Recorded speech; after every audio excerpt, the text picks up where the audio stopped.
One of the hardest things for an NBA team to balance is trying to win now while developing young talent. Because development takes patience, it takes mistakes, and most importantly, it takes minutes. But contending teams usually don't have time for that. When every game matters and every possession is magnified, coaches tend to lean toward the veterans they trust, which can leave young players stuck on short leashes and inconsistent roles.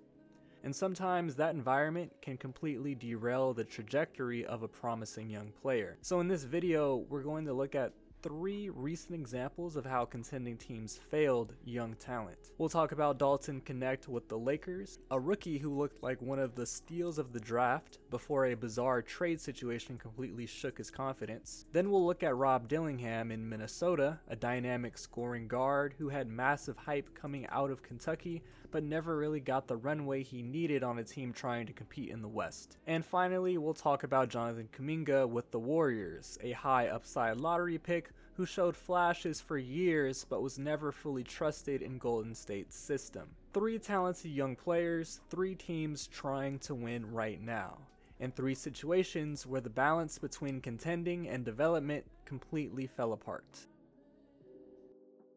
This one hits home for me as a Lakers fan. Dalton Connect was doing extremely well in the first half of his rookie season. At the time of the draft, he was looking like an absolute steal. People couldn't believe the Lakers lucked into selecting him. For a Lakers team that constantly needed shooting next to LeBron and AD, Dalton looked perfect, and he was on 4 years of a rookie scale contract, which made it even better. He was actually getting real rotational minutes, and he had nights where he caught absolute heat check mode. Not only did the Lakers need shooting, they also desperately needed young talent with upside. Now Dalton was an older rookie, but based on how he started that season, you could easily see the path for him. Maybe not a star, but someone who could become one of the best rotational shooters in the league. A top tier 6th man or a high level 5th starter. Then, February 6th, 2025 happened. After pulling off the heist that was the Luka Doncic trade, the Lakers added the center they needed, Mark Williams, a rim-running lob threat who fit perfectly next to Luka long term. Included in that deal was a 2030 pick swap, a 2031 unprotected first, Cam Reddish, and Dalton Connect. At the time, I was actually unhappy with the trade because I was a big fan of Dalton in LA. It had been a while since the Lakers had a younger player like this to root for on a competitive team, and I wanted to see him grow alongside Luka. But I understood the logic. Mark Williams is the prototypical center for Luka. Then, the trade gets rescinded due to a medical issue and Dalton suddenly has to return to the Lakers. And that's where everything changed. Getting traded mid-rookie season can mess with your confidence, but getting traded while playing well, becoming a fan favorite, and then having that trade undone, forcing you back to the same team, that's tough to recover from. From that point on, Dalton's minutes became inconsistent, his confidence looked shaky, and his shot just wasn't the same.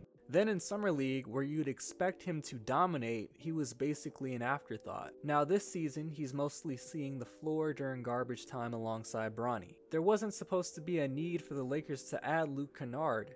Dalton was supposed to be that guy, one of the league's best young shooters heading into year 2. Instead, that development stalled, the Lakers built his confidence up, and then completely took it away. Dalton needs a fresh start. I hope he lands somewhere that actually gives him consistent minutes so he can rediscover that early confidence, because that situation may have sped up the derailment of what looked like a really promising career. Dalton's situation shows how quickly confidence and opportunity can disappear on a contending team, but he's not the only young player who's dealt with that kind of environment, because our next example might be an even clearer case of a talented prospect landing on a team that simply didn't have the patience to develop him. Before Rob Dillingham ever stepped onto an NBA floor, the hype around him was already massive. Even in what was considered a weaker 2024 draft class, he was viewed as one of the prospects with the highest ceilings. A dynamic, shifty scoring guard who was incredibly efficient at Kentucky while creating some really difficult shots off the dribble.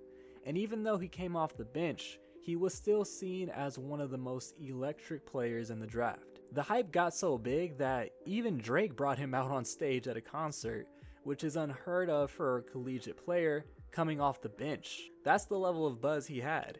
So when Minnesota traded up to take him 8th overall, giving up 2 future first round picks, it felt like they landed a steal. But once he got to the NBA, that momentum stalled immediately. Rob had an extremely short leash. Minnesota was trying to win, and Chris Finch didn't want to live with rookie mistakes. Turnover, he was pulled. Bad shot, he was pulled. Defensive mistake, he was pulled. And for a young point guard, that's the worst possible environment. Then there's the defense. At 6'2", 170, there are going to be limitations early on. Offensively, his strengths didn't translate right away either. He struggled to consistently beat defenders, struggled finishing, and never became a reliable off-ball shooter next to Ant and Randall. Those are normal growing pains, but Rob never got the chance to work through them. As the season went on and games mattered more, he became unplayable, and year 2 didn't fix it. He was still being targeted defensively, still struggling to find his role, still playing hesitant. But now, fast forward to today, he's in Chicago, and we're actually starting to see something different. He just had a really strong stretch from March 12th to March 19th, over 5 games, in which he averaged 14.2 points per game and 4 assists with only 1.6 turnovers per game, all while shooting 50.8% from the field and 40% from 3. And more importantly, it looked different. He looked more comfortable, more decisive, and more in control. He was making the right reads, playing with better pace, and the scoring ability that got him drafted so high was starting to show up again. Now, with that being said, if you zoom out and look at his overall Chicago tenure so far, the efficiency still hasn't been great. The 3 ball still isn't falling consistently, and he still had some rough turnover nights. So this isn't me saying that he's already fully figured it out, but honestly that's kind of the point. These are the exact kind of growing pains a rookie guard is supposed to be allowed to go through. The difference is Rob is having to go through them in year 2, because he never really got the runway to work through them in year 1. And that's why, if you're a Bulls fan, the biggest thing right now is just patience. Because sometimes a young player doesn't need to be fixed, sometimes they just need a real chance to figure it out. Rob's story shows how difficult it can be for a young player to develop when a team doesn't have the patience to live with mistakes. But sometimes the issue isn't a lack of minutes. Sometimes the issue is never fully trusting the player, even when the flashes are obvious. Because there are situations where a young player spends years showing talent, years showing potential, but is constantly stuck on a short leash within a contender's system. And the most interesting part about the next example is that it didn't play out over a few months. It played out over 5 years.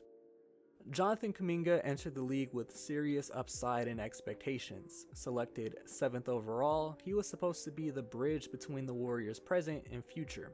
And early on, the flashes were there, but they never turned into consistent opportunity. Short leash, inconsistent minutes, system demands that didn't always match his strengths, and for years he was stuck between being too raw to fully trust and too talented to completely ignore, until he finally got a new situation. And in Atlanta, the early signs gave a clear glimpse of what a fresh start could look like. Through his first 3 games with the Hawks, Kuminga averaged 22 points, 8 rebounds, and nearly 2 steals a night, while shooting 68% from the field and over 55% from 3. And in that stretch, you could immediately see the difference. He looked aggressive, decisive, and most importantly, comfortable. Like he was finally being put in positions that highlighted what he does best. But after that stretch, things got more complicated.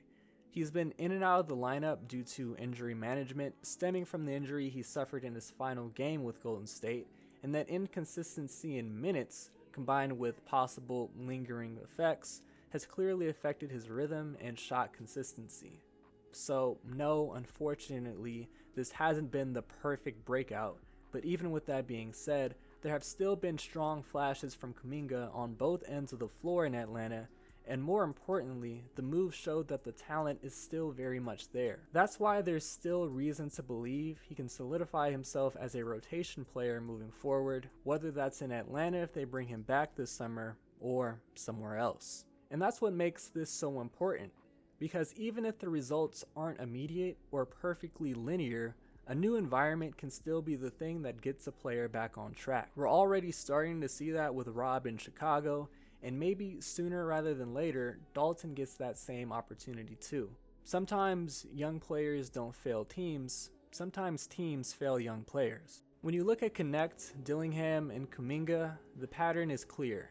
They all had talent, they all had upside, but they landed on teams trying to win right now, and when that happens, development takes a back seat. Short leashes, inconsistent minutes, lost confidence, and sometimes the opportunity is gone before it ever really begins. But the NBA is full of players who looked like disappointments in one situation and completely different players in another. Sometimes the problem isn't the player, sometimes it's the environment. Because in the NBA, winning and development don't always move at the same speed. Thanks for watching the vid all the way to the end. If you rocked with the vid, leave a like and subscribe. It goes a long way. If you want more NBA deep dives like this one, check out the video on the screen. That's my most recent deep dive, where we break down another big story around the league. Other than that, I appreciate you for watching, and I'll catch y'all on the next one.